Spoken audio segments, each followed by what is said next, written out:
ஆதியாகமத்தின் புஸ்தகம் 2ஆம் அதிகாரம் 18வது வசனத்தை இன்னொரு வாசிங்க. தேவனாகிய கர்த்தர் மனிதன் தனிமையாய் இருப்பது நல்லதல்ல, ஏற்ற துணையை உண்டாக்குவேன் என்றார். இந்த வசனம் நம்ம எல்லாருமே கணவன் மனைவிக்கான வசனமா தான் வச்சிருக்கிறோம். அதுதான் உண்மையும் கூட. ஏன்னா ஆண்டவர் ஆதாமை படைக்கும் பொழுது இந்த காரியத்தை சொல்லுகிறார். கண்டிப்பாக இது கணவன் மனைவிக்கான மிக முக்கியமான வசனமாக இருக்கு. ஏற்ற துணையை ஆண்டவர் உண்டாக்குகிறார் என்று சொல்லிதான் பார்க்கிறோம். நாம் அதைத்தான் எதிர்பார்க்கிறோம். உண்மை அதுதான். நிறைய பேருக்கு ஒரு சந்தேகம் இருக்குது, ஏற்ற துணைனா என்ன? இந்த ஏற்ற துணைங்கிறது இதான் ஏற்ற துணையா அப்படின்னு சொல்லி ஆண்களுக்கும் சந்தேகம் இருக்கு, பெண்களுக்கும் சந்தேகம் இருக்குது. என்ன ஏற்ற துணை அப்படிங்கிறது? நமக்கு இந்த திருமணம் ஆகிற வரைக்கும் ஒரு கனவு இருக்குது. கனவுன்றதை விட எதிர்பார்ப்பு இருக்கு. இப்படி இருக்கும், அப்படி இருக்கும், அந்த மாதிரி இருக்கும், குடும்ப வாழ்க்கை இப்படி ஆகும் அப்படி ஆகும் அப்படிலாம் நம்ம நினைச்சுக்கிட்டு வந்தோம்னா 99% ஆப்போசிட்டா தான் இருக்குது. அவன் பார்க்குறான், இதுதான் ஏற்ற துணையா, இதான் குடும்ப வாழ்க்கையா, இதுக்கு தான் இவ்வளோ கஷ்டப்பட்டோமா அப்படிங்கிற ஒரு ஃபீல் பாதி பேருக்கு வந்துடுது. போன தலைமுறையில் இருக்கிறவங்க என்ன செய்வாங்கன்னா, இந்த அம்மாமார்கள் என்ன செய்வாங்கன்னா, அவங்க கொஞ்சம் பொறுமைசாலிகள். அவங்க கொஞ்சம் பொறுமையாக இருந்து ஹேண்டில் பண்ணி கொஞ்சம் அதை சரி பண்ணி கொண்டாந்துருவாங்க. இப்போ இருக்கிற ஃபாஸ்ட் ஃபுட்டு காலம், அதனால கொஞ்சம் அவங்க வெயிட் பண்ணுறதுலாம் கிடையாது. உடனே போய் பார்க்குறாங்க, ஒரு 3 நாள் 4 நாள் பார்க்குறாங்க, 3 நாள்லேயே சொல்லிடுறாங்க இது நமக்கு செட் ஆகாது அப்படின்னு சொல்லிடுறாங்க. இப்போ அது ரொம்ப சகஜமாகி போச்சு. ஒரு 2 நாள் வெளியே போய் பேசிட்டு வராங்க, பேசிட்டு வந்து சொல்லிடுறாங்க இது நமக்கு செட் ஆகாது, 2 நாளில் டிசைட் பண்ணிடுறாங்க. அப்படி இருக்கும்போது அப்போ ஆண்டவர் தான் கொடுக்குறாரு. சில நேரத்தில் ஊழியக்காரங்க பார்த்து வைக்கிறாங்க, ஜோம் பண்ணி கல்யாணம் பண்ணுறாங்க. கல்யாணத்துக்கு எல்லா பரிசுத்தவான்களும் ஜோம் பண்ணி தான் வைக்கிறாங்க. அதில் கல்யாணத்தில் வேற சொல்கிறாங்க தேவ மகிமை மூடி இருந்துச்சுன்றாங்க. அப்படி இருந்தும் இது ஏன் இவ்வளோ பிரச்சனைக்கு நடுவில் போகுது அப்படின்னு சொல்லும் போது 2-3 காரியத்தை இந்த வசனத்தில் நாம் கொஞ்சம் தெளிவாய் பார்க்க வேண்டி இருக்கிறது. எனக்கு ரொம்ப ஆச்சரியம் இந்த வசனத்தை பாருங்க, நல்லா கவனிங்க. ஒரு விஷயத்தை நாம் இதில் புரிஞ்சுக்கணும். என்ன புரிஞ்சுக்கணும் அப்படின்னா, இப்போ இந்த இடத்துல ஆண்டவர் சொல்றாரு 18வது வசனம், பின்பு தேவனாகிய கர்த்தர் மனுஷன் தனிமையாக இருப்பது நல்லதல்ல, ஏற்ற துணையை அவனுக்கு உண்டாக்குவேன் என்றார். சொல்லிட்டு ஏவாளை உண்டாக்கல, மனுஷன் அவர் என்ன செய்யல, உண்டாக்கல. அடுத்து 19வது வசனத்துல இருந்து 19வது வசனம் 20வது வசனம் 2 வசனத்தையும் ஆண்டவர் அங்க முன்னாடி கொண்டாடுறார். ஏவாளை உண்டாக்குறதுக்கு முன்னாடி அந்த வசனத்தை கொண்டாடுறார். அந்த வசனத்துல என்ன இருக்கு? தேவனாகிய கர்த்தர் வெளியின் சகலவித மிருகங்களையும் ஆகாயத்து சகலவித பறவைகளையும் மண்ணினாலே உருவாக்கி ஆதாம் அவைகளுக்கு என்ன பெயரிடுவார் என்று பார்க்கும்படி அவைகளை அவனிடத்தில் கொண்டு வந்தார். அந்தந்த ஜீவஜந்துக்கு ஆதாம் எந்தெந்த பெயரிட்டானோ அதுவே அதற்கு பெயராயிற்று. அப்படியே ஆதாம் சகலவித நாட்டு மிருகங்களுக்கும் ஆகாயத்து பறவைகளுக்கும் சகலவித காட்டு மிருகங்களுக்கும் பெயரிட்டான். ஏன் திடீர்னு இந்த வேலை நடக்குது? அந்த வசனத்துல மனுஷனுக்கு ஏற்ற துணையை உண்டாக்குவேன் அப்படின்னு சொல்லிட்டு அவர் நேரா போய் அவருடைய விலா எலும்புல சதையை எடுக்கல. அவர் என்ன பண்றாரு? இந்த வார்த்தையை சொல்லிட்டு எல்லாத்தையும் கொண்டு பேர் வைக்க சொல்றார். பேர் வை, எல்லாத்தையும் என்ன செய், பேர் வை, எல்லாத்துக்கும் பேர் வைக்கிறான். பேர் வச்சு முடிச்ச உடனே வசனம் சொல்லுது, ஆதாமுக்கோ ஏற்ற துணை இன்னும் யாருக்கு காணப்படவில்லை? ஆதாமுக்கு காணப்படவில்லை. ஏன் அப்படின்னா, ஆதாம் எப்படி பேர் வைப்பான்னு மட்டும் நீங்க தெரிஞ்சுக்கோங்க. ஆதாம் எப்படி அவன் பேர் வைப்பான் கீழே இருக்குது. அப்பொழுது ஆதாம், இவள் என் எலும்பில் எலும்பும் என் மாம்சத்தில். அப்ப அவன் பேர் வைக்கும் போது எப்படி வைப்பான்னு பாத்தீங்கன்னா, அவங்க உருவான விதத்தை பார்த்து பேர் வைப்பான். அவங்க எப்படி உருவாக்குறாங்கன்றத பார்த்து பேர் வைப்பான். வசனம் சொல்லுது, இவள் மனுஷியிலிருந்து எடுக்கப்பட்டபடியால் மனுஷி எனப்படுவாள் என்றான். அப்ப ஏவாளுக்கு பேருக்கு மனுஷன் வைக்கும் போது அவளுடைய கிரியேஷனை பார்க்கறான்.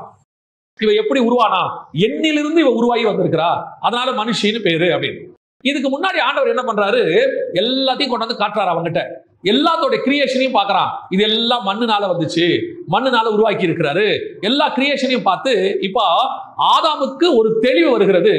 இப்படி உண்டாக்கப்பட்ட எதுவுமே எனக்கு ஏற்ற துணை கிடையாது. முதல்ல என்ன தெரியுது அவனுக்கு?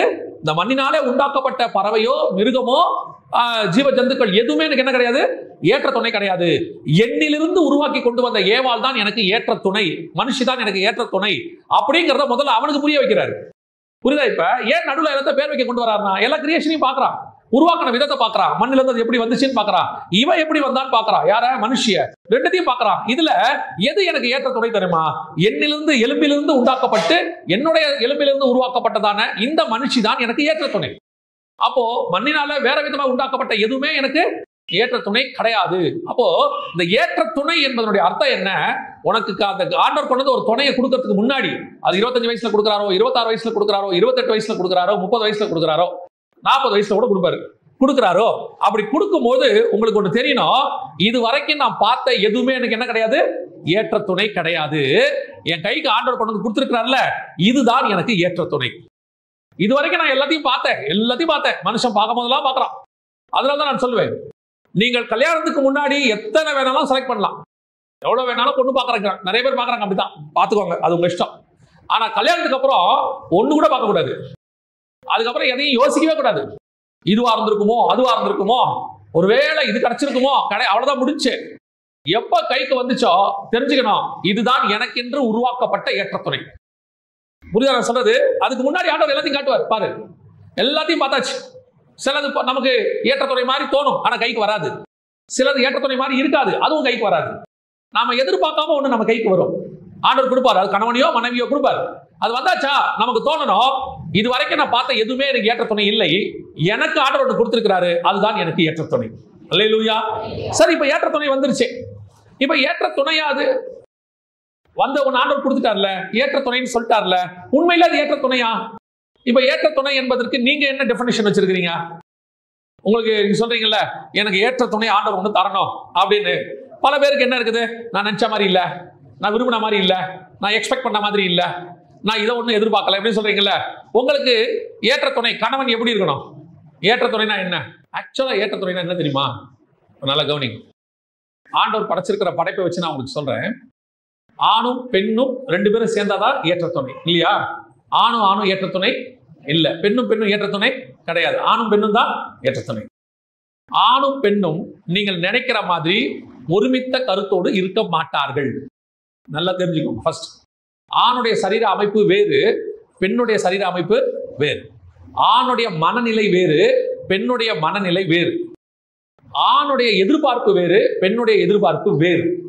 இது எல்லாமே ஆப்போசிட்டா தான் இருக்கும். இப்ப நீங்க வரும்போது என்ன சொல்லி எதிர்பார்க்கறீங்கன்னா, எனக்கு ஏத்தா மாதிரி அவர் இருக்கணும். உங்களுக்கு என்ன ஏத்தா மாதிரி? நான் என்ன நினைக்கிறேனோ அதை அவர் நினைக்கிறோம் இருக்க மாட்டேன். நீங்க நினைக்கிறீங்க என் மனைவி எப்படி இருக்கணும், எனக்கு ஏத்த மாதிரி இருக்கணும். எப்படி உங்க ஏத்த மாதிரி? நான் நல்லா சமைக்கணும், நல்லா சாப்பிடணும்னு ஆசைப்படுறேன். வர மனைவி சமைக்கவே தெரியாம வரும். நான் சொல்றேன், சமைக்கவே தெரியாம வரும். நான் நல்லா சமைக்கிற மாதிரி பார்த்தங்கயா, அதுக்கு சமைக்கவே தெரியலங்கயா. அப்ப இது ஏற்ற துணை இல்லையா? இதுக்கு பேர் ஏற்ற துணை இல்லையா? ஏற்ற துணைங்கிறது இதை வச்சு கண்டுபிடிக்க கூடாது. நீங்க எதிர்பார்த்த மாதிரி அது கன்ஃபார்மா இருக்காது 99%. அப்ப என்ன நடக்குது? ஏற்ற துணைனா என்ன? நான் எதிர்பார்க்கிற நினைக்கிறேன் அப்படியே அப்படி இருக்காது. அது வேறு சூழ்நிலையில வளர்ந்துருக்குது, வேற குடும்பத்துல வளர்ந்துருக்குது, அது வேற மாதிரி தான் இருக்கும். இவர் நம்ம வேற சூழ்நிலை வளர்ந்துருக்கிறோம், வேற குடும்பத்துல வளர்ந்துருக்கிறோம், நம்ம வளர்ந்தது வேற இடமா இருக்கும், இது வேற மாதிரி தான் இருக்கும். ரெண்டு ஆப்போசிட்டா இருக்கும். அப்ப ஏற்ற துணை என்பது எதை குறிக்கிறது அப்படின்னு கேட்டீங்கன்னா, இப்ப பாருங்க, எனக்கு ஆண்டவர் உணர்த்தின சில உதாரணத்தை நான் வச்சு சொல்றேன். இப்ப கப்பன் சாசர் இருக்கு இல்லையா? கப்பும் சாசரும் ஏற்ற துணை தானே, ரெண்டு சேர்ந்தா தானே ஒரு செட்டு, அதானே செட்டு. போய் கேட்கும் போது என்ன கேட்குறீங்க? Cup and saucer. கப்பன் சாசர் வாங்குறீங்க, கப்பு வேற மாடல், சாசர் வேற மாடல். அது வேற இது வேற, ஆனா இது ரெண்டும் ஒரு இடத்துல ஒன்னா சேரும். பாக்குறீங்களா? வைக்கும் போது கரெக்டா அது மேல வைக்கிறதுக்கு ஒரு காடி எடுத்துருப்பான், கரெக்டா வைப்பா, ரெண்டும் நிக்கும். ஆனா இது ரெண்டும் எதுக்காக சேர்ந்தது? இந்த கப்பும் சாசரும் எதுக்காக சேர்ந்தது? காஃபி குடிக்கிறதுக்காக சேர்ந்தது. யாரோ ஒருத்தருக்கு காஃபி குடிக்க, அது வரைக்கும் ரெண்டும் எப்படி இருக்கும்? வீட்டுல எப்படி வச்சிருப்பாங்க? தனித்தனியா இருக்கும். இது வேறையா இருக்கும், அது வேறையா இருக்கும். ஆனா ரெண்டும் ஒரு ஆள் வந்த உடனே ஒரு இடத்துல ஒன்னா சேரும், சேர்ந்து கொண்டு கொடுக்கும். அப்பா அவர் காஃபி குடிப்பாரு. சில நம்ம ஆளு காப்பியை சாசரில் ஊத்தி குடிக்கிறவன் இருக்கா, சில ஆளு காப்பியை வச்சுட்டு சாசரை போட்டு மூடி ஆறாம இருக்கிறதுக்கு வச்சிருக்காங்க, சில சாசரை புடிச்சுக்கிட்டு குடிக்கிறவங்க இருக்கிறாங்க. இது ரெண்டும் சேர்ந்து ஒரு வேலையை செய்யும். மற்றபடி இது ரெண்டும் ஆப்போசிட்டா இருக்கும். இதோடைய அமைப்பு வேற. இது பாத்தீங்கன்னா ஹரிசாண்டலா இருக்கும், இது வெர்டிகலா இருக்கும். இது உள்ள குழியா இருக்கும், இது கொஞ்சம் கான்கேவ் கான்வெக்ஸ் மாதிரி இருக்கும். ஒவ்வொன்றும் ஒவ்வொரு விதமா இருக்கும். ஆனால் இது ரெண்டும் சேர்ந்து ஒரு வேலையை நடப்பிக்கும். போல்ட் எடுத்துக்கோங்க, நட்டு எடுத்துக்கோங்க. நீங்க பார்த்திருப்பீங்க, போல்ட் வேற மாதிரி இருக்கும், நட்டு வேற மாதிரி இருக்கும். இது ரெண்டும் கடையில் போய் கேட்டீங்கன்னா வெறும் போல்ட் வாங்கினாலும் பிரயோஜனம் இல்லை, வெறும் நட்டு வாங்கினாலும் பிரயோஜனம் இல்லை. போல்ட் பாருங்க நீளமா இருக்கும், நட்டு ரவுண்டா இப்படி இருக்கும். இது ரெண்டும் சேர்ந்து ஒரு மறையில ஏறும். ரெண்டும் தனித்தனியா தான் இருக்கும் ஒரு இடத்துல, ரெண்டும் சேரும் ஒரு இடத்துல. இது ரெண்டும் சேர்ந்து, இப்போ ஒரு உதாரணத்துக்கு சொல்றேன், கார் வீல் இருக்குது, ஏன்னா ஒரு 4 போல்ட் 8 போல்ட் போட்டிருப்பாங்க. இது ரெண்டும் 8 சேர்ந்து என்ன பண்ணும்னா ஒரு காரை ஓட்டுவதற்கு பயன்படுகிறது. அந்த போல்ட் போடாம கார் உங்ககிட்ட கொடுத்தானா ஆக்சிடென்ட் ஆயிடும். இப்ப இது ரெண்டும் சேர்ந்து ஒரு வேலை செய்யுது இல்ல. இப்ப நட்டும் போல்ட்டும் ஏற்ற துணை, கப்பும் சாசரும் ஏற்ற துணை. இந்த மாதிரி நிறைய இருக்குது. இப்போ ஒரு நாள்னு சொல்றோம், டே இந்த நாள்ல இரவே வரல, அப்ப என்ன ஆகும்? இது முழுக்க என்னது? அப்புறம் பகல். இரவு வந்தாதான் ஒரு நாள். ஆனா இரவு வேற, பகல் வேற. இங்க சூரியன் இருக்கும், அங்க சந்திரன் இருக்கும். இது சூடா இருக்கும், அது குளிர்ச்சியா இருக்கும். இதோடைய சூழ்நிலை வேறு, அதோடைய சூழ்நிலை வேறு. ஆனா ரெண்டும் சேர்ந்தாதான் ஒரு நாள். புரியுதா உங்களுக்கு? சூரியன் வேறு சந்திரன் வேறு. இது ரெண்டும் சேர்ந்து இருந்தாதான் அது ஒரு காலகட்டத்தை கொண்டு வரும். ஆப்போசிட்டான ரெண்டும் சேர்ந்து ஒரு காரியத்தை நடப்பிக்கும். அந்த ஒரு காரியத்தை நடப்பிப்பதற்காகத்தான் கர்த்தர் கொண்டு வந்தார். அதற்கு பேர் தான் ஏற்ற துணை. அந்த ரெண்டு மட்டும் தான் அதை சேர்ந்து செய்ய முடியும். வேற யாரும் செய்யவே முடியாது. அப்படித்தான் கணவனையும் மனைவியும் ஆணையும் பெண்ணையும் கர்த்தர் உண்டாக்கி இருக்கிறார். ரெண்டு பேருமே எல்லாத்துலயும் ஆப்போசிட்டா தான் இருப்பாங்க. மைண்ட் செட்ல சொல்றேன், சைக்காலஜி. ஆண்கள் சைக்காலஜி வேற, பெண்கள் சைக்காலஜி வேற. இவங்களுக்கு வேற ஒரு கலர் பிடிக்கும், லைட் கலர் பிடிக்கும், அவருக்கு டார்க் கலர் பிடிக்கும். கணவன் நினைக்க கூடாது எனக்கு டார்க் கலர் பிடிக்குது, உனக்கு என்னதான் பிடிக்கணும், டார்க் கலர் தான் பிடிக்கணும். பெண்ணுடைய சரீர அமைப்பு வேற, ஆணுடைய சரீர அமைப்பு வேற. இது கொஞ்சம் பலம் வாய்ந்தது, அது கொஞ்சம் பலம் குறைவானது. அதே நேரத்தில் பெண்ணுடைய மனோதிடம் வேறு, ஆணுடைய மனோதிடம் வேறு. ஆனா இவங்க எல்லாம் சேர்ந்து ஒரு தேவ திட்டத்தை நிறைவேற்றுவார்கள். அந்த தேவ திட்டத்தை நிறைவேற்றத்துக்கு நம்ம சேர்றோம் பாத்தீங்களா, அதற்கு பேர் தான் ஏற்ற துணை. அந்த ஏற்ற துணை என்ற இடத்தை உங்க ஒருத்தராக தான் நிறைவேற்ற முடியும் உங்க தேவ திட்டத்துல. உதாரணமா ஆபிரகாமும் சாராளும் தான் ஏற்ற துணை. புரியுதா? சாராளுக்கு பதிலாக அங்க ஆகார் வந்தா ஏற்ற துணையா வராது. ஏங்க அதுவும் பெண்ணு தானே, இதுவும் பெண்ணு தானே. ஆபிரகாமுக்கு ஒரு வம்சம் வேணும், அவ்வளவுதானே. அவர் ஒரு பெத்து கொடுக்க போது, ஒரு பொண்ணை பையனை பெத்து கொடுக்க போது இஸ்ரவேல் பிறந்துட்டாரு. சோ இப்ப என்ன இல்ல, ஆபிரகாமும் சாராளும் சேர்ந்து ஒரு ஈசாக்கை பிறக்க வேண்டும். அதுதான் தேவ திட்டம். ஆபிரகாமுக்கு ஒரு குழந்தை பிறக்கணுங்கிற தேவ திட்டம் இல்ல, ஆபிரகாமுக்கும் சாராளுக்கும் சேர்ந்து பிறக்கணும், அதான் தேவ திட்டம். அந்த மாதிரி உங்களை கொண்டு, உங்கள் குடும்பத்தை கொண்டு ஆண்டவர் ஒரு திட்டத்தை நிறைவேற்ற வைத்திருக்கிறார். புரியுதா? அந்த திட்டம் நடக்குது பாத்தீங்களா, அதுக்காக தான் நீங்கள் இணைக்கப்பட்டீர்கள். இன்னைக்கு நீங்க வாழ்நாளெல்லாம் என்ன பண்றீங்க? கல்யாணமான புதுசுல இருந்து என்ன பண்றோம்? வந்த அன்னையில இருந்து மாமியார் தனக்கேத்த மாதிரி மருமக இருக்கணும்னு நினைக்கிறாங்க, மருமக தனக்கேத்த மாதிரி மாமியார் வீடு இருக்கணும்னு நினைக்குது, கணவர் தனக்கேத்த மாதிரி மனைவி இருக்கணும்னு நினைக்கிறார், மனைவி தனக்கேத்த மாதிரி கணவர் இருக்கணும். இப்ப இவங்க நாலு சூழ்நிலை என்ன ஆகுது, ஒவ்வொருத்தரும் அவங்களுக்கு ஏத்த மாதிரி இன்னொருத்தர் என்ன செய்யறாங்க, மாத்த விரும்புறாங்க. எங்க குடும்ப பழக்கம் இதுதான், எங்க வீட்டுக்கு வந்த மருமக இப்படித்தான் இருக்கணும் அப்படிம்பாங்க. உடனே அந்த அம்மா சொல்லும், எங்க வீட்டு பழக்கம் இதுதான், எங்க வீட்டுல நான் இப்படித்தான் இருப்பேன். ஆரம்பிக்கும் சண்டை. அது அப்படியே கணவன்கிட்ட போகும், மாமனார்ட்ட போகும், எல்லாம் சேர்ந்து. ஆனா இந்த பெண்ணை எதுக்கு இந்த வீட்டுக்கு ஆண்டவர் கூட்டிட்டு வந்து இந்த கணவன் கையில கொடுத்தாருன்னா, இவங்க அவங்கள மாதிரி சமைக்கிறதுக்காக இல்ல, அந்த அம்மா இவரை மாதிரி ட்ரெஸ் பண்றதுக்கு இல்ல, கூட்டிட்டு வந்தது இவங்க ரெண்டு பேரை வச்சு பரலோகத்திலிருந்து ஒரு திட்டம் பூமியில செய்யப்பட வேண்டி இருக்கிறது. அந்த திட்டத்தை நிறைவேற்றுறதுக்கு தான் ரெண்டு பேரையும் சேர்த்தாரு. இவங்க ரெண்டு பேருமே அந்த திட்டத்தையே முதல்ல தெரிஞ்சுக்கல, அதுக்கு தான் வந்தோங்கிறதையும் அவங்க என்ன செய்யல, தெரிஞ்சுக்கல. வாழ்நாளெல்லாம் இந்த சண்டையிலேயே 40 வருஷம் ஓடிடுச்சு. என்ன ஓடிடுச்சு? 40 வருஷம் ஓடிடுச்சு. அப்புறம் 40 வருஷம் கழிச்சு இப்ப தெரிய வருது. என்ன தெரிய வருது? அவருக்கு ஏத்த மாதிரி நான் மாறிட்டேன். ஏற்ற துணை என்ன தெரியுமா? அவனுக்கு ஒரு நாள் தெரிய வந்தது, ஆபிரகாமுக்கு, ஆண்டவர் என்னை கானானுக்கு கொண்டு வந்து சாராளோடு கூட சேர்ந்து ஈசாக்கை கொண்டு வர வேண்டும் என்பது என்னுடைய தேவனுடைய திட்டம். அதற்காக நான் கொண்டு வரப்பட்டேன். அந்த ஈசாக்கு பிறந்தவன தான் அவனுக்கு அந்த வெளிப்பாடே கிடைக்குது. அதே மாதிரி தான் உங்களை கர்த்தர் ஏற்ற துணையை உண்டாக்கி இருக்கிறார். நம்மளை கொண்டு பூமியில ஏதோ ஒன்று செய்ய வேண்டி இருக்கிறது. அதை செய்வதற்காக கர்த்தர் நினைச்சார். Heavenly plan, heavenly plan. அதை ரெண்டு பேரும் உட்காந்து ஜெபம் பண்ணி கேட்கணும், ஆண்டவர் எதுக்கு எங்களை இணைச்சிங்க? அந்த இணைச்சதை நீங்க தேவன் சித்தத்தோட அதை செய்ய முற்படுங்க. உங்களுக்குள்ள இருக்கிற ஏற்றத்தாழ்வுகளை கர்த்தர் மாத்திடுவார். பரலோகம் அதை செஞ்சு கொடுத்துரும்.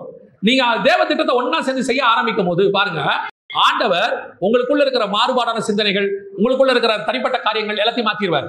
ஆனா நாம கடைசி வரைக்கும் அந்த இடத்துக்கு வரல. எதுக்கு இணைச்சாருங்கிற இடத்துக்கு வரல. அவரு சரியில்லை, மனைவி சரியில்லை, ஒருத்தரை குற்றப்படுத்தி 25 வருஷம் முடிஞ்சிருச்சு, 30 வருஷம் முடிஞ்சிருச்சு, யோசிக்கவே இல்லை. இப்ப இந்த 25 வருஷமா பசங்க நம்மளை பார்த்துருக்குது. இதுக்கு நடுவில் 2 குழந்தை வேற பிறந்திருக்குது, பசங்க பார்த்துருக்குது. இப்ப அவன் என்ன பிளான் பண்றான்?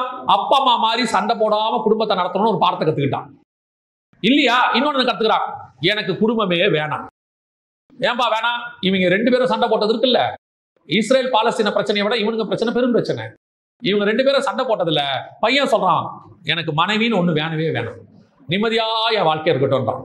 அந்த பொண்ணு சொல்லுது, எனக்கு கணவன் ஒருத்தர் வேணவே வேணாம், எதுக்கு இவ்வளவு வம்பு? ஏன் கணவன் வேணாம்? இவங்க 2 பேரும் போட்ட சண்டை இருக்குது பாருங்க. அப்ப ஏற்ற துணை என்பது இதல்ல, சண்டை போடுவதல்ல, சமாதானம் ஆவதல்ல. இது சகஜம், நம்ம முடிவுக்கு வந்துட்டோம். ஆனா நம்ம வாழ்க்கையில தேவன்கிட்ட கேட்கணும், எங்களை எதுக்கு ஒண்ணு இணைச்சிருக்கிறீங்க? ஏதோ ஒரு நோக்கத்துக்காக தான் கொண்டு வந்திருப்பீங்க. இல்லனா ஆண்டவர் நினைச்சா என்ன பண்ணிருக்கலாம்? எவ்வளவோ காரியத்தை தடுத்த ஆண்டவர் இதை தடுக்காம விட்டாரு. ஏன் நேரத்துல கேட்கறோம்ல, ஏன் ஆண்டவர் எனக்கு கொடுத்தீங்க? உனக்கு இதுதான் வாழ்க்கையில மோசமான அழிவுனா ஆண்டவர் என்னைக்காவது காப்பாற்றி விட்டுருப்பாரு. அப்ப ஏற்ற துணையை ஆண்டவர் எதுக்கு உண்டாக்குகிறாரு? உங்கள் மூலமாக பரலோகம் ஏதோ ஒன்றை பூமியில செய்ய விரும்புகிறது. அதை செய்வதை நீங்கள் கண்டுபிடிச்சு அதை செய்யணும். 2வது, ஏற்ற துணை எதற்காக? வாசிங்க, பிரசங்கியின் புஸ்தகம் 4ஆம் அதிகாரம் 10-11 வசனம் வாசி. ஒருவன் விழுந்தால் அவன் உடனாளி அவனை தூக்கி விடுவான். ஒண்டியா இருந்து விழுகிறவனுக்கு ஐயோ. நல்லா கவனிங்க, எதுக்கு 2 பேரை ஆண்டவர் உண்டாக்குகிறார்? ஏற்ற துணை 2 பேரை கர்த்தர் உண்டாக்குவதற்கு காரணம் என்ன? ஒருவன் விழுந்தால் இன்னொரு என்ன செய்வானா? தூக்கி விடுவான். இதை நீங்க உலக பிரகாரமாயும் எடுத்துக்கலாம், மெயினா ஸ்பிரிச்சுவலா எடுத்துக்கலாம். இப்ப ஸ்பிரிச்சுவலா எடுக்கும் பொழுது ஒரு காரியத்தை நான் உங்களுக்கு சொல்றேன். இது வெறும் திருமணமானவங்களுக்கு மட்டும்தானா அப்படின்னு கேட்டீங்கன்னு சொன்னா, புதிய ஏற்பாட்டில் கர்த்தர் சொல்றாரு திருமணம் ஆகாமல் இருக்கிறதுக்கும் வாய்ப்பு இருக்கு. தாயின் வயிற்றிலே அன்னகராய் பிறந்தவரும் உண்டு, மனுஷரால் அன்னகராக்கப்பட்டவரும் உண்டு, தேவனுக்காக தன்னை அன்னகராக்கி கொண்டவர்களும் உண்டு. அதாவது இந்த அன்னகருங்கிறதுக்கு 2 அர்த்தம் இருக்கு. ஒன்று சரீர பிரகாரமான அன்னகர், இன்னொன்று திருமணம் ஆகாதவர். சரி, இவர் இப்ப ஒண்டிதானே, இவர் ஒண்டிதானே. அப்ப புதிய ஏற்பாட்டை பொறுத்த வரைக்கும் ஏற்ற துணை என்பது என்ன? இயேசு பாருங்க, ஒரு வசனத்தை ஆண்டவர் அழகா சொல்றார். வாசிங்க, மத்தேயு சுவிசேஷம் 18ஆம் அதிகாரம் 19வது வசனத்தை வாசி. அல்லாமலும் 2 பேர் தாங்கள் வேண்டிக் கொள்ள போகிற எந்த காரியத்தை குறித்தாவது, இப்ப 2 பேர் ஒருமனப்பட்டிருக்கணும் அப்படின்னு இருக்கு. 2 பேர் ஒருமனப்பட்டிருக்கணும். 2 பேர் பூமியில ஒரு காரியத்தை குறித்து ஒருமனப்பட்டிருந்தால் அப்படின்னு சொல்றார். இப்போ புதிய ஏற்பாட்டை பொறுத்த வரைக்கும் அன்னகராக இருந்தால், இப்ப இயேசு அனுப்பும்போது 2 பேரை தான் அனுப்புறாரு. எல்லாரையும் நீங்க பார்த்திருப்பீங்க இல்லையா? அற்புதம் செய்யறதுக்கு எல்லாத்தையும் செய்யறதுக்கு என்ன செய்யறாரு? 2 பேரை அனுப்புறாரு. சரி, இந்தியாவுக்கு யார் வந்தது? எத்தனை தோமா? ஒருத்தர் தான் வந்தாரா? அப்ப 2 பேர்ல வந்திருக்கணும். இன்னொரு ஆள் எங்க? நான் சொல்றது புரியுதா? இயேசு 2 பேரை அனுப்பினதுக்கு ஒரு காரணம் இருக்கு. மாம்சத்தின்படி சொல்றேன். என்ன காரணம்? ஒருவன் விழுந்தால் இன்னொருவன் தூக்குவான். இப்போ உலக பிரகாரமா சொல்றேன். ஒரு கணவன் சோர்ந்து போனா பிசினஸ்ல என்ன ஆகும்? ஒரு வீழ்ச்சி வரும். வாழ்க்கைங்கிறது ஒரு சைக்கிள். எல்லாமே 100% பிறந்ததுல இருந்து எல்லாமே தோல்வியே இல்லாம சாவர வரைக்கும் சக்சஸ்ஃபுல்லா இருந்த அப்படிங்கிற ஒரு மனுஷன் உலகத்தில் கிடையாது. பிறந்ததுல இருந்து தோல்வியை மட்டுமே பார்த்துட்டு நல்ல காலத்தை பார்க்காம செத்த மனுஷன் ஒருத்தன் இருக்க வாய்ப்பே இல்லை. எல்லார் வாழ்க்கையில எல்லாமே என்ன செய்யும்? வரும். அந்த மாதிரி நேரத்துல நமக்கு சோறும் போது, கீழே அப்படி தாழ்ந்து உட்காரும் போது தூக்கி விடுறதுக்கு யார் வேணும்? கூட ஒரு ஆள் வேணும். ஒண்டியா இருந்தாது இருக்காது. அதுக்குதான் ஆண்டவர் பெரும்பாலும் யாரை கொடுக்கிறாரு? மனைவியை கொடுக்கிறாரு வீட்டுல. எனக்கு ரொம்ப பிடிச்ச ஒரு காரியம் என்னன்னா, ஈசாக்குடைய வாழ்க்கையில நீங்க பாத்தீங்கன்னா, எனக்கு ஏன் அதை சொல்றேன் ஈசாக்குன்னா, எனக்கு பழைய ஏற்பாட்டில் பிடிச்ச கணவன் மனைவி அவங்கள மாதிரி ஒரு மனமுத்த தம்பதி. அவங்கள பத்தி ஒரு தனி செய்தி 1.5 மணி நேரம் 2 மணி நேரம் எடுக்கலாம். அவ்வளவு விஷயம் இருக்குன்னு வச்சுக்கோங்களேன். இப்போ அப்படி இருக்கும் பொழுது, இப்போ ஈசாக்குடைய வாழ்க்கையில பஞ்சம் வருது. பஞ்சம் வந்துச்சு. எங்கேயாவது ரெபெக்காள் வந்து அவர்கிட்ட பேசினாங்கன்னு இருக்கா? இல்ல. ரெபெக்காளுக்கு 20 வருஷம் குழந்தை இல்லாம இருந்துச்சு. ஏன்னா ஈசாக்கு கல்யாணம் ஆகும்போது 40 வயசு, ஏசாவும் யாக்கோபும் பிறக்கும் போது 60 வயசு. 20 வருஷம் ரெபெக்காளுக்கு என்ன இல்ல? குழந்தை இல்ல. பாருங்க, பஞ்சம் ஒரு கஷ்டம் வந்த உடனே யோபுவின் மனைவி வந்து அவன்கிட்ட என்ன சொல்லிட்டாங்க? தேவனை தூஷித்து ஜீவனை விடும். இப்ப பிள்ளை இல்ல ராகேலுக்கு. வந்த உடனே என்ன பண்ணிட்டாங்க? யாக்கோபை பார்த்து என்ன பண்ணாங்க? எனக்கு பிள்ளை கொடும். அந்த அம்மா டார்ச்சர் பண்ணிருச்சு. சரி, டார்ச்சர் பண்ணாட்டி பரவாயில்ல. இப்போ அண்ணாளுக்கு பிள்ளை இல்ல. அந்த அம்மா என்ன பண்ணிட்டே இருக்கும்? அழுதுனே இருக்கும். அதை பார்க்க இவனுக்கு எப்படி இருக்கும்? மனசு கஷ்டமா இருக்கும். சில நேரத்துல நாம் துக்கமா இருக்கும் போது ஆறுதலா இருக்கிறது யாரை கொடுத்திருக்கிறாரு? விழுந்தால் தூக்கத்துக்கு தான் கொடுத்திருக்கிறாரு. இப்ப பாருங்க, அண்ணாள் அழுதுனே இருக்குது. ஆனா ரெபெக்காளை பொறுத்த வரைக்கும் 20 வருஷம் பஞ்சம், குழந்தை இல்ல, பயங்கர போராட்டம். அதை விட பிரச்சனை, அந்த ஊர்ல பொண்ணு அழகா தான் தூக்கின்னு போயிடுவான். வசனம் சொல்றது, ஈசாக் சொல்றான், அவளை வைத்து தன்னை கொல்லுவார்கள் என்று பயந்து சகோதரி என்று சொன்னான். அப்படின்னா எவ்வளவு பாருங்க பயம். அவனுக்கே அவ்வளவு பயம் தான். அந்த அம்மாவுக்கு எவ்வளவு பயம் இருக்கும். சாரால பார்வன் தூக்கிட்டு போயிட்டாரு. இவன் இந்த அம்மா என்ன நினைக்கும்? அந்த அம்மாவை தூக்கிட்டு போகும்போது 65 வயசு. யாரை தூக்கிட்டு போகும்போது? சாரால தூக்கிட்டு போகும்போது 65 வயசு. 2வது தடவை அபிமெலேக்கு வந்து தூக்கிட்டு போயிடுவான் சாரால. அப்ப தூக்கிட்டு போகும்போது 90 வயசு. இப்ப ரெபெக்கா என்ன நினைக்கும்? இந்த ஊருக்காரங்க 90 வயசு கிழவியே தூக்கிட்டு போனானே, 40 வயசுல இருக்கிற என்ன தூக்கிட்டு போனா என்ன ஆகும்? ஒரு பயமா இருக்குமா இல்லையா? எங்கேயாவது புலம்புச்சா? புலம்பாது. தோல்வி வரும்போது, கண்ணீர் வரும்போது, சூழ்நிலை வரும்போது ஒருத்தருக்கு ஒருத்தர் ஆறுதலா இருப்பதுக்கு தான் கர்த்தர் கொடுத்திருக்கிறார். ஆண்டவர் எப்படி கொடுத்திருக்காரோ அப்படியே ஏற்றுக்கொள்ளுங்க. அவ்வளவுதான். டிஸ்கரேஜ் பண்ண வேண்டிய அவசியமே இல்ல. அப்படியே கணவனை மட்டம் தட்டி மனைவியை மட்டம் தட்டி வேதம் சொல்லுது, விழுந்தவனை தூக்கிறதுக்கு தான் ஒருத்தனை கர்த்தர் கொடுத்திருக்கிறாரு ஒழிய நிக்கிறவனை விழத்தல்றதுக்கு அல்ல. சில நேரத்தில் எல்லாருக்கும் எல்லா டேலண்டும் இருக்காது. பாருங்களேன், ஹிட்லர் பயங்கர டேலண்டான ஆளு, செம டேலண்ட், உலகத்தை பிடிக்கிற டேலண்ட். கடைசியில பாத்தீங்கன்னா அவன் பண்ணது எல்லாமே தப்பு, நாண்டு கொண்டு செத்தான். அப்படி ஒரு டேலண்டான, ஒரு தப்பான டேலண்டான ஒரு கணவன் இருக்கிறத விட ஒருவேளை டேலண்ட் இல்லாம நல்லவனா இருக்கிறது எவ்வளவு முக்கியம் இல்லையா? எத்தனை பேர் பாருங்க அப்படியே ஊர் ஃபுல்லா கடனை வாங்கி வீடை கட்டி காரை வாங்கி எல்லாரும் பெருமையா இருக்காங்க. திடீர்னு ஒரு பார்த்தா அரெஸ்ட் பண்ணி போலீஸ் கூட்டிட்டு போகுது. ஒருவேளை உங்க கணவனோ மனைவியோ அப்படி ஒரு காரியம் செய்யறவங்களா இருக்க மாட்டாங்க. கொஞ்சம் சம்பாதிப்பாங்க, அதுல உண்மையா இருப்பாங்க, யாருக்கும் தெரியாது. ஆனா வாழ்க்கை நிம்மதியா போயிட்டு இருக்கோம். நாம அப்படியே பிரஷர் கொடுக்கறது, உனக்கு சமைக்க தெரியல, உனக்கு அது தெரியல, குடும்பத்தை நடத்த தெரியல, உடனே அந்தம்மா உனக்கு இது தெரியாது அது தெரியாது. ரொம்ப கேர்ஃபுல்லா இருந்து கொள்ளுங்க. ஆண்டவர் 2 பேராக கொடுத்திருக்கிறது எதற்காகனா நிக்கிறவனை விழ தள்ளுறதுக்கு அல்ல, விழுந்தவனை. பிரசங்கியின் புஸ்தகம் 4:11. 2 பேராய் படுத்துக் கொண்டிருந்தால் அவர்களுக்கு சூடுண்டாகும், ஒண்டியாயிருக்கிறவனுக்கு சூடுண்டாவது எப்படி? அர்த்தம் என்ன தெரியுமா?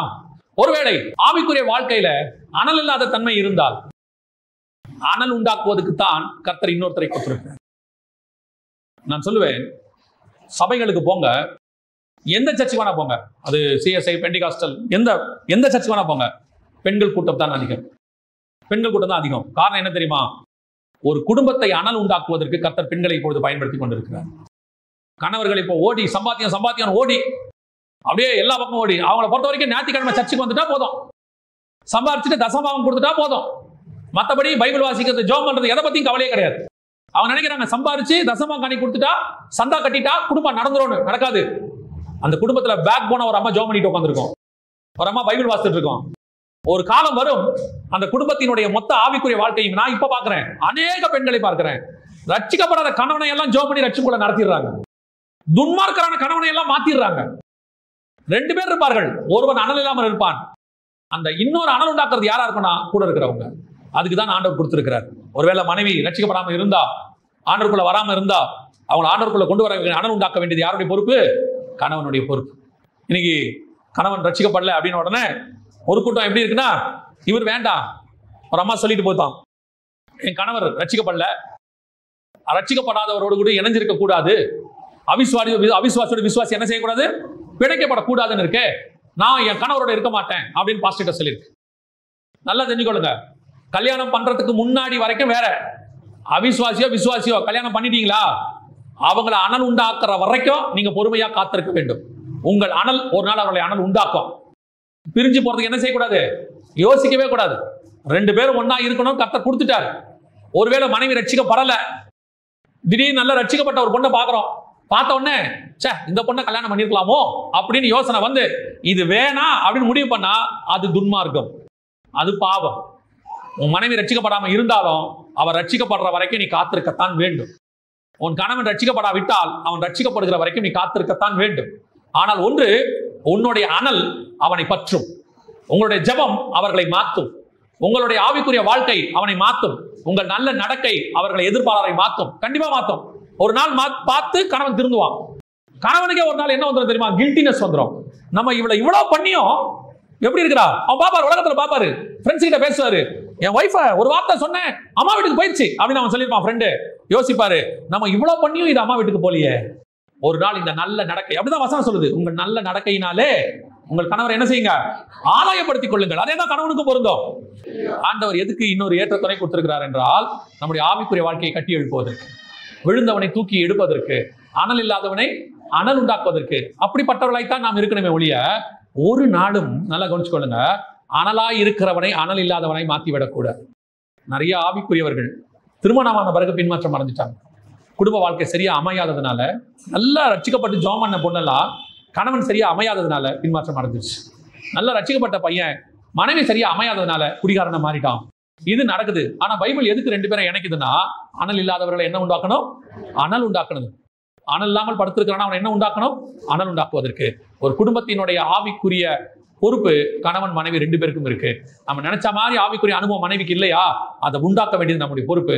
நம்ம நினைச்ச மாதிரி மனைவி கணவன் அப்படி இல்லையா, நம்ம ஜெபத்துல மாற்ற வேண்டியது நம்முடைய பொறுப்பு. கடைசியாக ஒரு காரியத்தை நான் சொல்லிவிட்டு முடிக்கிறேன். வாசிங்க, என்னாகமத்தின் புஸ்தகம் 13ஆம் அதிகாரம் 33ஆம் வசனம் வாசிங்க. 13:33.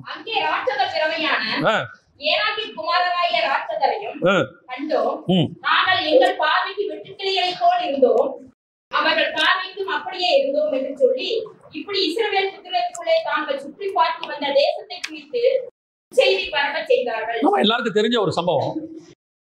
12 பேர் போனாங்க, 10 பேர் வந்து அங்க என்ன பண்ணாங்க, துர்ச்செய்தி பரப்பினாங்க.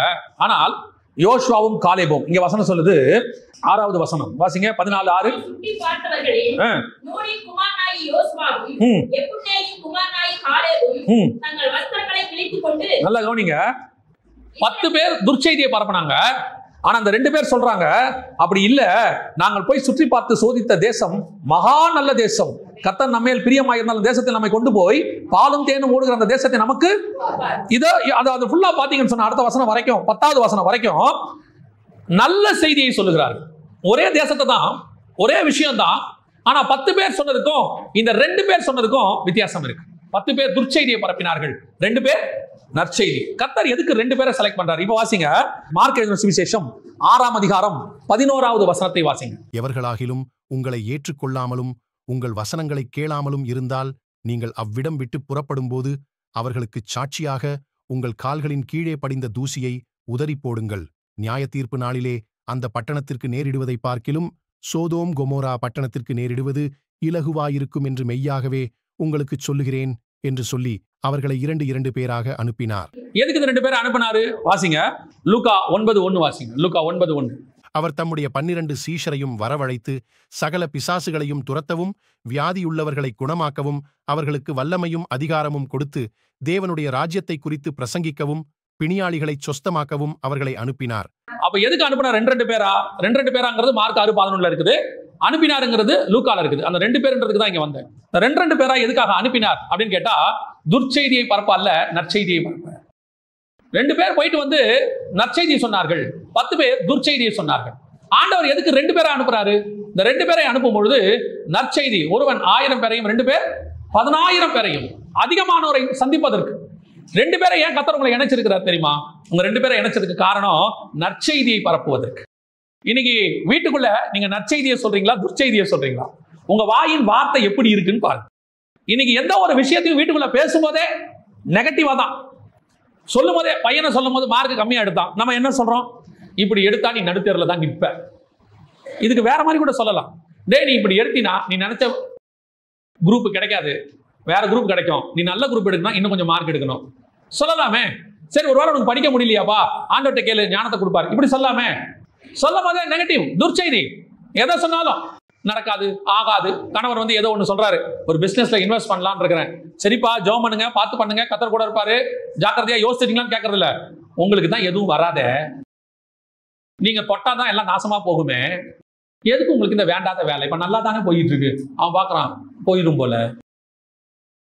எதுக்கு எடுத்தாலும் பையன் சைக்கிள் ஓட்டுறானா சொல்லும் போது, டேய் பார்த்து போடா, கொஞ்சம் ஓரமா போ, பொறுமையா ஓட்டு, அது பரவாயில்ல, பார்த்து போடா, எதுல லாரி வரும் அடிபட்டுற போகுது. சொல்லுமா, சில ஆட்களுக்கு வாய் ஏன் தான் அப்படி இருக்குன்னே தெரியாது. வசனம் சொல்லுது, ஜீவனும் மரணமும் எங்க இருக்கு? நாவல இருக்கு. எதுக்கு எடுத்தாலும் துர்ச்செய்தி, சொல்ற விஷயமே நெகட்டிவ். ஆண்டவர் உங்களை என்னை கூப்பிட்டது எதுக்கு தெரியுமா? நற்செய்தி சொல்வதற்கு.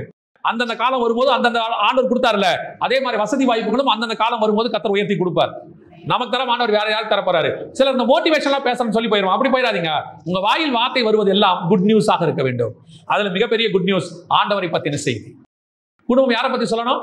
ஆண்டவரை பத்தி சொல்லணும். வீட்டுக்குள்ள ஆண்டவரை பத்தி கொஞ்சமாவது சொல்லணும். முந்தி நம்ம வீடுகள் எல்லாம் பாத்தீங்கன்னு சொன்னா, இந்த ஒரு ஜெபத்துக்கு வீட்டை திறந்து கொடுப்பாங்க. வீட்டுல காட்டேஜ் பிரேயர் மீட்டிங் அந்த மாதிரி மாசத்துல ஒரு நாள் வைப்பாங்க. அது ஒரு பிஸ்கெட்டோ டீயோ தான் தருவாங்கன்னு வச்சுக்கோங்களேன். அது என்ன கொடுக்குறாங்கிறது முக்கியம் இல்லை. ஆனா கர்த்தருக்கு உங்க வீட்டில் நற்செய்திக்கு நீங்கள் இடம் கொடுக்கும் போது உங்கள் வீட்டை கர்த்தர் ஆசீர்வதிக்க வல்லமை உள்ளவராக இருக்கிறார். நாங்க ஒரு சின்ன வீட்டுல தான் இருந்தோம், குட்டி வீட்டுல. அது வந்து குட்டி வீடு தான் என்னன்னா, மொத்தமே ஒரு 150 ஸ்கொயர் ஃபீட் உள்ளதான ஒரு வீடு, அவ்வளவுதான். அதுலயே ஒரு கிச்சன் இருக்கும், பாத்ரூம் இருக்கும், ஒரு ஹால் இருக்கும், மொத்தமே அவ்வளவுதான் இருக்கும். ஒரு 150-160 ஸ்கொயர் ஃபீட் தான் மொத்தமே அந்த வீடு. அந்த மாதிரி எங்ககிட்ட 2 வீடு இருந்துச்சு தனித்தனியா. எங்க அம்மா என்ன பண்ணாங்க, 2வது வீட்டை வாங்கும்போது அந்த வீட்டை வாடகைக்கு விடணும்னு எல்லாரும் சொல்லும் போது எங்க அம்மா சொன்னாங்க, வேண்டாம், ஒரு வீட்டில் நாங்க இருக்கிறோம், இன்னொரு வீட்டை ஊழியத்துக்கு திறந்து கொடுக்குறோம்னு சொன்னாங்க. எனக்கே ஆச்சரியம். ஏன்னா எங்களுக்கு அப்போ வாடகைக்கு விட்டா காசு வரும், நல்ல காசு வரும். ஆனா எங்க அம்மா சொன்னாங்க, வேண்டாம் வாடகைக்கு விட வேண்டாம், அந்த வீட்டை என்ன பண்ணிடுவோம், ஊழியத்துக்கு வைப்போம். அங்கே சண்டே கிளாஸ் நடக்கும், மாசத்துல ஒரு நாள் காட்டேஜ் பிரேயர் மீட்டிங் நடக்கும், ஒரு ஊழியக்காரர் வந்து அங்க ஜாப் பண்ணுவாரு, அங்க ஃபாஸ்டிங் பிரேயர் இருப்பாரு. முழுக்க அந்த வீடு ஊழியத்துக்குன்னு மாறிச்சு. நான் சொல்றேன், அன்னைக்கு அவர்கள் கொடுத்தது ஒரு சின்ன அறை, ஒரு 150 ஸ்கொயர் ஃபீட் தான். ஆனால் இன்னைக்கு ஆண்டவர் அதை விட பெருசாக ஒரு பைபிள் காலேஜை கொடுத்திருக்கிறார். நீங்க என்ன கொடுக்குறீங்கன்றதால அவர் கொடுக்குறேன்னு சொல்லல, நம்ம இருதயத்தை கர்த்தர் பார்க்கிறார். கொஞ்சமா திறந்து கொடுக்கணும்னு பார்க்கிறார். கொஞ்சமாவது உங்க வீடுகளில் நற்செய்திக்கு இடம் கொடுங்க. உங்க வீடுகளில் மட்டும் இல்ல, உங்க வாழ்க்கையில நீங்க போய் நற்செய்தி சொல்லுங்க. கணவன் மனைவி சேர்ந்து என்ன செய்யுங்க, ஒரு காஸ்பல் சொல்லுங்க. 30 நாள் உங்க வீட்டுக்காக உழைக்கிறீங்க, மாசத்துல ஒரு நாள் ஆண்டவருக்கு ஏன் உழைக்க கூடாது? ஆண்டவருக்காக ஒரு சுவிசேஷம் சொல்லக்கூடாது? வெறும் மிஷனரிகளுக்கு நீங்க பணம் அனுப்புறீங்க, நல்லது. ஆனால் பணம் அனுப்புவது மட்டும் போகாது, நீங்களே மிஷனரியாய் மாறினால் நல்லது. நமக்குலாம் என்ன இருக்குன்னா ஒரு சாட்டிஸ்பாக்சன் இருக்கு. என்ன சாட்டிஸ்பாக்சன் தெரியுமா? நான் வந்துட்டு 200 ரூபாய் மிஷனரிக்கு அனுப்பிட்டேன், நான் வந்து 500 ரூபாய் அனுப்பிட்டேன், 1000 ரூபாய் அனுப்பிட்டேன், திருப்தி. நான் சொல்றேன், மிஷனரிகள் செய்கிற ஊழியத்துக்கு எத்தனை லட்சம் கொடுத்தாலும் தகும். அவங்க காட்டுக்கு நடுவுல இன்னைக்கு காலையில ஒரு ஊழியம் செய்து கொண்டிருக்கிற ஒரு பாஸ்டர் பேசினதை நாங்கெல்லாம் கேட்டோம். மனுஷன் அப்படியே அழுந்துட்டு பேசுறாரு, உண்மை, வீடியோ காலே பார்த்தோம். அந்த மாதிரி கடினமாய் நார்த் இந்தியாவில் மினிஸ்ட்ரி போயிட்டு இருக்குது. நம்ம காசு கொடுப்பது நல்லது, இல்லைன்னு சொல்லல. அதை விட முக்கியம் நம்மை கொடுப்பது தேவனுக்கு. நாம ஆண்டவருக்கு நம்ம கொடுக்குறோமா? கொஞ்சமாவது ஊழியத்தில் இறங்கி செய்யறோமா? நற்செய்தி பரப்பதுக்கு தான் ஆண்டவர் 2 பேரை வச்சிருக்கிறார். இந்த உலகம் முழுக்க துர்ச்செய்தி பறக்கிறவர்கள் நிரம்பி இருக்கிறார்கள். ஆனால் நற்செய்தி பரப்புகிறது 2 பேரை ஆண்டவர் தேடுகிறார். அந்த 2 பேரை தான் கடைசியில் கானானுக்குள்ளே பிரவேசித்தார்கள். மிச்சம் 10 பேர் என்ன செய்யல, போகல. எந்த 2 பேரை கர்த்தர் இணைக்கிறாரு, எந்த 2 பேரை கானானு கூட்டு போறாருன்னா, ஆண்டவர் என் நற்செய்தி பரப்பக்கூடிய 2 பேரை தான் இணைக்கிறாரு. நற்செய்தி பரப்பக்கூடிய 2 பேரை தான் கானானு கூட்டிட்டு போறாரு. இன்னைக்கு நாம எப்படிப்பட்டவங்களா இருக்கிறோம்? கணவனும் மனைவியும் நற்செய்திங்கிற பேர்ல இந்த உலகத்துல வாழ்றதுக்கு என்னென்ன சம்பாதிக்கணும், என்னென்ன கட்டணும், பிள்ளைங்களுக்கு என்ன இன்சூரன்ஸ் போடணும், எதிர்காலத்துக்கு என்ன சேர்த்து வைக்கணும், பிள்ளைகளுக்கு என்னென்ன இடம் வாங்கி போடணும், இது எதுவுமே நற்செய்தி இல்லை. தெரியுமா உங்களுக்கு? இது எதுவுமே நற்செய்தி கிடையாது. இது உங்க பிள்ளைகளுக்கு நீங்க செய்றீங்க, நாளைக்கு அது உங்க பிள்ளைகளுக்கு போகுமான்னு தெரியாது, போனாலும் உங்க பிள்ளைகளை ஒழுங்கா வச்சிருப்பாங்களான்னு தெரியாது. ஆனா ஒண்ணு, நீங்கள் சம்பாதிக்கிற ஆத்மா கண்டிப்பாய் பரலோகத்துக்கு வரும். அது பரலோகத்தில் சொத்தாக இருக்கும். அந்த சொத்தை யாரும் உங்க கையிலிருந்து எடுக்கவே முடியாது. 50 வருஷம் 60 வருஷம் கஷ்டப்பட்டு சம்பாதிக்கிறீங்க, பிஎஃப் வருது, ரிட்டையர் ஆகும்போது பணம் வருது, எல்லாத்தையும் போட்டு ஒரு வீடு கட்டுறீங்க. இந்த வீடு கடைசி வரைக்கும் பரலோகத்துக்கு வருமானம் தெரியாது. ஆனால் நீங்க சம்பாதிக்கிற ஆத்மா கடைசி வரைக்கும் பரலோகத்துக்கு வரும். அப்ப நம்ம எது நற்செய்தின்னு புரிஞ்சுக்கணும், எதை சம்பாதிக்கணும்னு புரிஞ்சுக்கணும், எதுக்கு இன்வெஸ்ட் பண்ணணும்னு பாக்குறோம். சிலர்லாம் ஒரு 50 வயசு வரைக்கும் இன்சூரன்ஸ் போடுறாங்க. என்ன சொல்லி போடுறாங்க தெரியுமா? சாகும்போது நமக்கு அது என்னவாகும், யூஸ் ஆகும்னு சொல்லி. யூஸ் ஆகுது. எப்படி யூஸ் ஆகுது தெரியுமா? கரெக்டா 58 வயசு ஆகும்போது இன்சூரன்ஸும் வருது, கூடவே கிட்னி ஃபெயிலியரும் ஆயிடுது, கூடவே சுகர் பிபி எல்லாம் சேர்ந்து வந்துடுது. வந்த பணத்தை அப்படியே டாக்டர் கிட்ட கொடுக்கறதுக்கு சரியா இருக்குது. அப்ப என்ன சொல்றாங்க தெரியுமா? நாங்க இன்சூரன்ஸ் போடுறது எவ்வளவு நல்லது பாத்தீங்களா, ஹெல்ப் பண்ணிச்சு பாத்தீங்களா அப்படிங்கிறாங்க. நான் சொல்றேன், நீங்க இன்சூரன்ஸ் போறதுக்கு பதிலா அந்த காசை ஆண்டவருக்காக ஊழியம் பண்ணிட்டே இருங்க. யாராவது ஒருத்தருக்கு ஊழியம் பண்ணிட்டே இருங்க, உங்களுக்கு அந்த வியாதியே வராம கர்த்தர் பார்த்துப்பார் கடைசியா. இப்ப நீங்க சம்பாரிச்ச பணம் மொத்தம் டாக்டருக்கு போச்சு, அதனால நீங்க என்ன முழுசா காப்பாற்றப்பட்டீங்களா? எக்ஸ்ட்ராவா ஒரு 2 வருஷம் வாழ்ந்திருப்பீங்க, அவ்வளவுதான், போச்சு. ஆனால் நீங்கள் பண்ண ஊழியம் இந்த பூமி மட்டுமல்ல, பரலோகம் வரைக்கும் வந்து நிற்கும். அங்கேயும் உங்களை காப்பாற்ற போகுது. அல்லேலூயா. ஆண்டவர் எதற்காக மனுஷன் தனிமையா இருப்பது நல்லதல்லன்னா, ஏதோ கணவன் மனைவியா குழந்தை பெற்றுவதற்கு மட்டுமல்ல, புதிய ஏற்பாட்டில் அன்னகர்கள் இருக்கிறாங்க, இவங்களுக்கு திருமணம் ஆகல, அவர்களையும் ஆண்டவர் சொல்றார் தனிமையா இருப்பது நல்லதல்ல. எதுக்கு கல்யாணம் பண்ண சொன்னாரா? இல்ல, அங்கே அவர்களுக்கு பரிசுத்த ஆவியானவர் உறுதுணையாக இருக்கிறார். 2 பேர் ஒருமனப்பட்டிருந்தால் அவர்கள் திருமணமாகாதவங்களுக்கு சொல்றேன், உங்களோடு கூட 2வது நபராக ஆவியானவர் இருக்கிறார். பிரசங்கி புஸ்தகம் சொல்லுது 4ஆம் அதிகாரத்துல, முப்பரி நூல் என்ன செய்யாது, அறுபடாது, தேவன் உங்களோடு கூட இருப்பார். இந்த 2 பேரும் சேர்ந்து பெரிய இவ்வளவு காரியத்தையும் கணவனும் மனைவியும் சேர்ந்து செய்ய வேண்டியதை தேவனும் நீங்களும் செய்ய முடியும். கல்யாணமாகாத மனைவியோ பெண்ணோ, கல்யாணமாகாத ஆணோ, ஒருவேளை கர்த்தர் உங்களை அப்படி வாழ சொன்னா, இந்த ஏற்ற துணை உங்களுக்கு யாருன்னா பரிசுத்த ஆவியானவர். நான் போய் உங்களுக்கு தேற்றவாளனை அனுப்புவேன். பாருங்க, ஆதாமுக்கு விழாவிலிருந்து ஏவாளை எடுத்து ஆண்டவர் கொடுத்தாரு, இயேசு கிறிஸ்துக்கு விழாவில் குத்துனாங்க, சபை வந்துச்சு. இப்ப ஏற்ற துணையாக சபை இருக்கிறது, ஏற்ற துணையாக ஆவியானவர் இருக்கிறார். இப்ப அவர் உங்களை நடத்துவார். ஒருவேளை திருமணம் ஆகியிருந்தா நீங்க 2 பேரும் ஏற்ற துணையாக இருந்து நடத்தணும். திருமணம் ஆகலையா, உங்களுக்கு ஏற்ற துணையாய் பரிசுத்த ஆவியானவர் இருப்பார். அவர் இவ்வளவு காரியத்தையும் உங்களை கொண்டு செய்ய வல்லமை உள்ளவராக இருக்கிறார். அல்லேலூயா.